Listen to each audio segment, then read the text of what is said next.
Bonjour, dans cette vidéo, je vais vous expliquer comment suivre les règlements fournisseurs avec l'application NetOptis.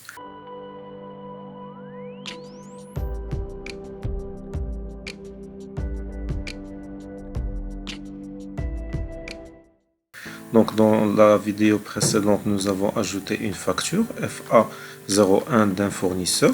Donc, maintenant, on va aller au menu règlement. Donc, gestion des achats règlement, puis je vais ajouter un règlement pour ce fournisseur.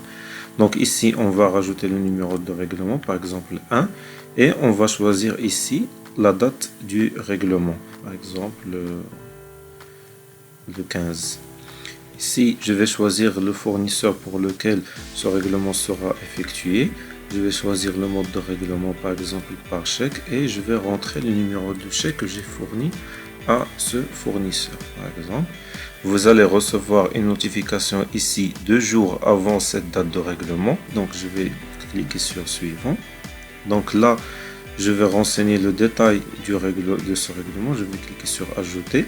Là, vous aurez la liste des factures pour ce fournisseur. Donc et vous aurez ici le montant déjà réglé et le montant qui reste et le numéro de la facture ici. Donc par exemple, je vais choisir cette facture et je vais renseigner comme montant réglé, par exemple 1000 dirhams, et je vais cliquer sur ajouter. Donc voilà, et je clique sur sauvegarder.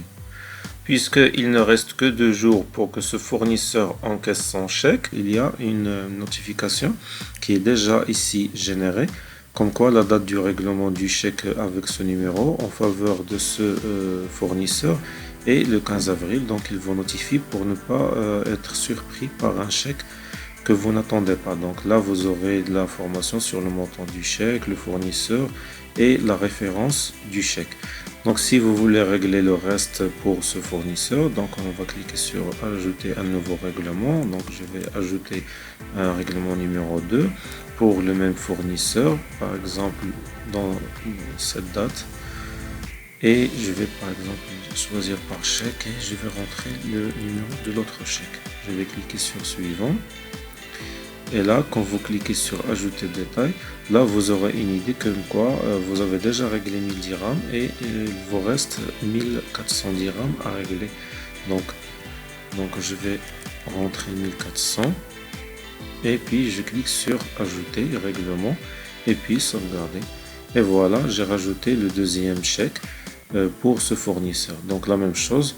Quand cette date va arriver, donc il va rester 2 jours pour cette date, donc vous allez recevoir une notification ici pour vous informer que le fournisseur va encaisser son chèque. Voilà, c'est tout ce que je voulais vous expliquer concernant la partie de gestion et suivi des règlements fournisseurs.